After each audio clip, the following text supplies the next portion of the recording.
राष्ट्रपति द्रौपदी मुर्मू 10 फरवरी को प्रयागराज जाएंगी। महाकुंभ में शामिल होंगी राष्ट्रपति द्रौपदी मुर्मू। प्रयागराज में गंगा पूजन करने जा रही हैं राष्ट्रपति द्रौपदी मुर्मू। जैसा कि खुद मुख्यमंत्री योगी आदित्यनाथ ने मिलकर उनको निमंत्रण पत्र दिया, आमंत्रित किया महाकुंभ में आने के लिए। और अब देखिए जो जानकारी मिल रही है, 10 फरवरी को महाकुंभ में शामिल होंगी, गंगा पूजा में शामिल होंगी राष्ट्रपति द्रौपदी मुर्मू। बड़ी खबर आपको बता रहे हैं। इस पर और जानकारी हमारे सहयोगी देंगे। अब 10 फरवरी का दिन जब देश की राष्ट्रपति द्रौपदी मुर्मू प्रयागराज में मौजूद रहेंगी और गंगा आरती में भी शामिल होंगी। मुख्यमंत्री योगी आदित्यनाथ का निमंत्रण उन्होंने स्वीकार कर लिया है। मुख्यमंत्री योगी आदित्यनाथ ने न सिर्फ प्रधानमंत्री नरेंद्र मोदी बल्कि राष्ट्रपति द्रौपदी मुर्मू को भी आमंत्रित किया था प्रयागराज में आने के लिए। सर्वेश दुबे और जानकारी देंगे हमारे साथ। इस समय प्रयागराज से लाइव मौजूद है सर्वेश। अब राष्ट्रपति द्रौपदी मुर्मू 10 तारीख को पहुंच रही हैं, 10 फरवरी को पहुंच रही हैं प्रयागराज, जिसको लेकर किस तरह से युद्ध स्तर पर तैयारियां की जा रही हैं, क्योंकि गंगा आरती में भी वो शामिल होंगी। इस पर जानकारी दें। देखिए, निश्चित तौर पर 13 दिसंबर 2024 को प्रधानमंत्री नरेंद्र मोदी ने गंगा पूजन के साथ ही महाकुंभ का औपचारिक शुरुआत की थी और इसके बाद प्रधानमंत्री मोदी के साथ ही साथ सीएम योगी आदित्यनाथ ने राष्ट्रपति को भी आमंत्रण भेजा था और राष्ट्रपति ने वो आमंत्रण मंजूर कर लिया है। हमारे पास जो जानकारी है, 4 तिथियां प्रयागराज मेला प्राधिकरण की ओर से उन्हें भेजी गई थी, जिसमें 10 फरवरी का कार्यक्रम तय हुआ है। प्रयागराज मेला प्राधिकरण तमाम कार्यक्रमों को तय करने में लगा हुआ है। माना जा रहा है कि राष्ट्रपति जब यहाँ पर आएंगे तो वो गंगा पूजन करेंगे और अक्षय वट जो कि किले के अंदर है वहां पर जाकर वो दर्शन पूजन कर सकती है। इसको लेकर यहाँ पर तैयारियां की जा रही है और महाकुंभ का आज चौथा दिन है और चौथे दिन भी बड़ी संख्या में लोग पहुंचे हैं। अब तक जो आंकड़ा है वो करीब 6 करोड़ श्रद्धालु महाकुंभ की धरती पर आ चुके हैं, यहाँ पर लगातार स्नान कर रहे हैं। और आज का दिन जो है वो सबसे बेहतर इसलिए है कि आज गुदगुदी धूप खिली हुई है और लोग यहाँ पर पहुंच रहे हैं और जो गंगा यमुना अदृश्य सरस्वती त्रिवेणी का जो जल है उसमें वो स्पर्श करके, स्नान करके, आचमन करके यहाँ पर अपने आप को कृतार्थ कर रहे हैं, धन्य मान रहे हैं। बड़ी संख्या में श्रद्धालुओं को पहुंचने का क्रम जारी है और इस वक्त मौजूद हूं मैं बड़े हनुमान मंदिर रोड पर। आप देख सकते हैं कि हमारे पीछे तमाम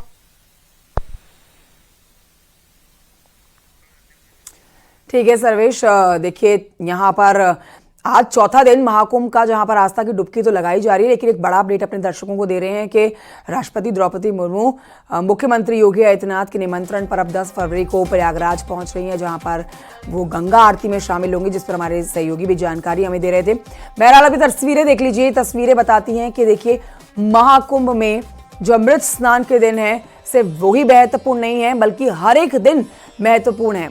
अब अमृत स्नान दूसरा जो होना है वो 29 जनवरी को होना है, जिसके लिए तैयारियां तो की जा रही हैं। लेकिन आज चौथा दिन महाकुंभ का और चौथा दिन तड़के भी आप देख रहे हैं भारी संख्या में घाटों पर पहुंचे ये श्रद्धालु आस्था की डुबकी लगाते हैं।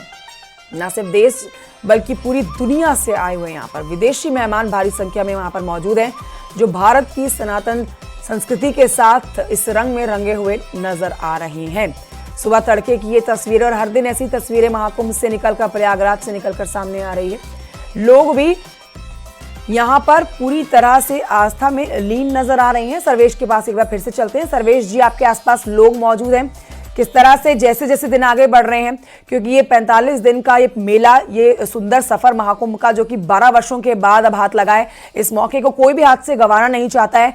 इन लोगों से उनकी आस्था को जुड़ी हुए सवाल आप ले सकते हैं, उनसे पूछ सकते हैं कि हर दिन आस्था की डुबकी लगाते हुए किस तरह से वो प्रफुल्लित महसूस कर रहे हैं, उत्साहित महसूस कर रहे हैं। सर्वेश जी, बिल्कुल दूर दूर से, देश के कोने कोने से लोग यहाँ पर पहुंच रहे हैं। कुछ श्रद्धालु हमारे साथ, उनसे बातचीत करते हैं। बताइए कहाँ से आई हैं? आपने तो टीका भी लगा लिया है, लग रहा है कि दर्शन पूरे हो गए। क्या कामना की माँ गंगा से और कैसा स्नान रहा?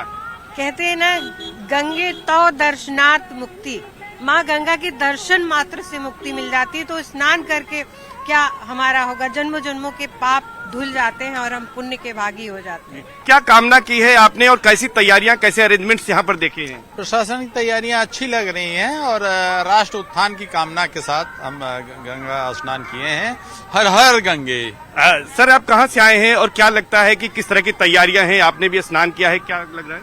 हम सुल्तानपुर से आए हैं और आज गंगा स्नान का बहुत पवित्र मौका लगा, क्योंकि आज सूर्य भगवान का भी दर्शन हुआ, तो इसलिए ठंड भी नहीं है, तो स्नान का बहुत अच्छा मजा आया जी।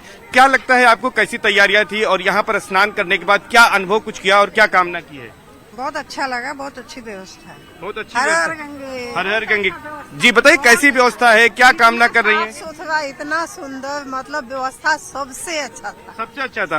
क्या लग रहा है यहाँ पर कैसे अरेंजमेंट्स किए गए हैं? आज चौथा दिन है, आज तो थोड़ी धूप भी खिली है, कितना राहत दे रही है? बहुत ही अच्छा अरेंजमेंट है और मोदी जी, योगी जी का बहुत बहुत धन्यवाद, क्योंकि इतना साफ सुथरा है कि कहीं कुछ गीत भी सुनाएंगे? गंगा मैया कोई गीत भी आता है, कोई गीत सुनाएंगे? जितना हम देखते हैं कि हाँ परेशानी होती है, लेकिन कोई परेशानी नहीं हुई, बहुत अच्छा से सब। कोई गीत है आपके पास गंगा जी का? गंगा मैया की गीत आप बताइए, कुछ सुनाएंगी? योगी जी ने बहुत अच्छा मतलब यहाँ पे व्यवस्था की है, उसके हिसाब से मतलब बहुत अच्छा लगा हमें। अच्छा, ये बताइए कि आप लोग आए हैं यहाँ पर किस तरह से आप देख रही हैं अरेंजमेंट से पहले? कभी इसके पहले ऐसी व्यवस्थाएं देखी यहाँ पर? नहीं, इससे पहले इतनी बेहतरीन व्यवस्था नहीं थी। क्या कुछ यहाँ पर देख रही हैं कि कैसे रास्ते हैं, कैसी सड़कें हैं? बहुत सहजता से आना है रास्ते में, कहीं हर जगह साइन बोर्ड, हाँ साइन बोर्ड्स हैं, एरो लगे हुए हैं और बहुत सिक्योरिटी अच्छी है। घाटों पर बहुत अच्छी व्यवस्था है, साफ सफाई बहुत अच्छी तो है। निश्चित तौर पर ये दिव्य कुंभ है, भव्य कुंभ है, स्वच्छ कुंभ है, सुरक्षित कुंभ है, व्यवस्थित कुंभ है और इसके साथ साथ ये डिजिटल कुंभ भी है, ग्रीन कुंभ भी है और ये प्लास्टिक फ्री भी कुंभ है। तो तमाम कंपोनेंट इसमें जोड़े गए हैं और उसी का यहाँ पर है कि लोग हर हर गंगे के जयकारे लगा रहे हैं, हर हर महादेव कह रहे हैं यहाँ पर। तो ऐसे वो अरेंजमेंट यहाँ पर किए गए हैं। जी सर्वेश, बहुत शुक्रिया आपका जानकारी के लिए, एक सुंदर तस्वीरें हमारे दर्शकों तक पहुंचाने के लिए। और आइए आगे बढ़ते हैं, आपको बताते हैं कि महाकुंभ में विदेशों से भी बड़ी संख्या में लोग पहुंचे हुए हैं। कैलिफोर्निया की रहने वाली विदेशी संत मां भगवती भी महाकुंभ में शामिल हुई हैं, जहां मां भगवती फर्राटेदार हिंदी बोलती हैं, जिसे सुनकर लोग दंग रह जा रहे हैं। विदेशी संत ने पीएम मोदी और सीएम योगी की भी जमकर तारीफ की।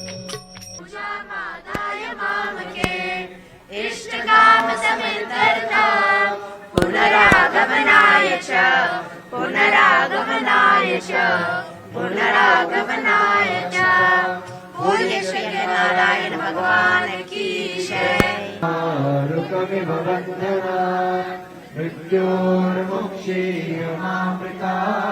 महाकुंभ नगर को लेकर देखिए, हम सभी लोग, मैं ऐसे मानती हूँ कि हम सब से परम भाग्यशाली लोग हैं। आप सोचिएगा 144 years के बाद इसी स्नान जो है, हम सब लोग इसका लाभ ले रहे हैं। आप सोचिएगा कितना ब्लेस्ड लोग हैं हम, पूरा विश्व से। और सभी लोग हर धर्म से, हर देश से, हर रंग से, हर रेस से, देखिए सभी आ रहे हैं। क्यों? क्योंकि हमारे महाकुंभ, हमारे भारतीय संस्कृति, हमारे सनातन संस्कृति, वो सचमुच सबके लिए है। उसमें कोई बॉर्डर्स या बाउंड्रीज नहीं है, वो सचमुच सनातन है। मैंने अपने जीवन में देखा, जब मैं पहले भारत में आए, लगभग 30 वर्ष पूर्व, मैं केवल 25 साल की थी। अमेरिका से थी, कैलिफोर्निया से, कैलिफोर्निया में हॉलीवुड से थी, और बाहर से सब कुछ तो प्राप्त कर लिया। बहुत बड़ी गार्ड, सारे संपत्ति, पूरा शिक्षा, मैंने स्टैनफोर्ड यूनिवर्सिटी से ग्रेजुएशन की, फिर पीएचडी कर रही थी। बाहर से लगता था कि सब कुछ है उसके पास, लेकिन भीतर में कोई भी थोड़ा सा शांति नहीं थी, ना आनंद थे। हाँ, उसे मजा आया, लेकिन मजा और आनंद में बहुत फर्क है।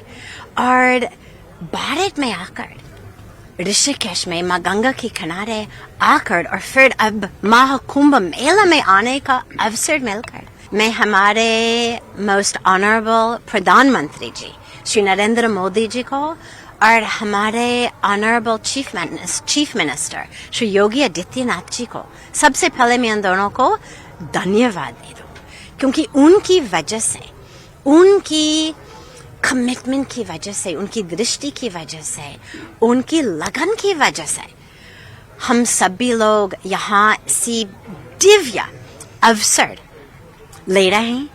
और जो व्यवस्था है, आप बात कर रहे थे कि हमारे ऑनरेबल योगी जी ने इतना सारा व्यवस्था की, व्यवस्था तो अद्भुत है, सचमुच अद्भुत है।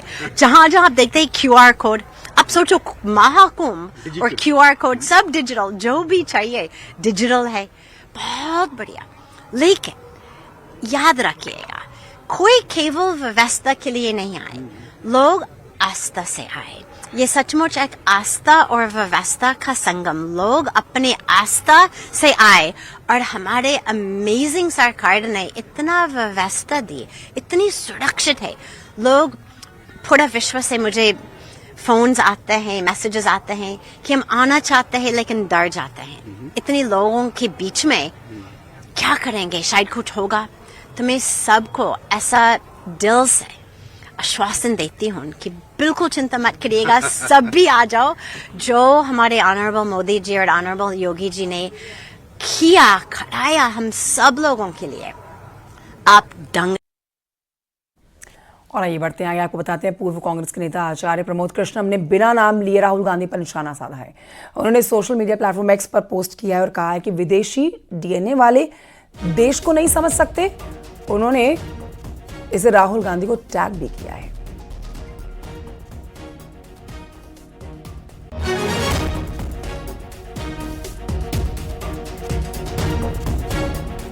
और आइए बढ़ते हैं आगे, कुछ और खबरें आप तक पहुंचाते हैं। बहराइच से हादसे की खबर आपको बता रहे हैं, जहां पर भीषण सड़क हादसा हुआ है।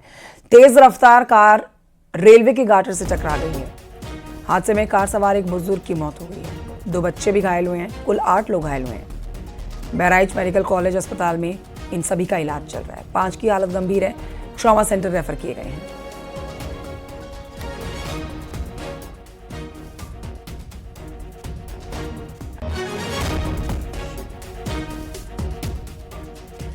बुलंदशहर से भी खबर हादसे की है, जहां पर कार की टक्कर से गंभीर रूप से घायल हुई महिला की मौत हो गई है। हादसे का सीसीटीवी फुटेज भी सामने आया है।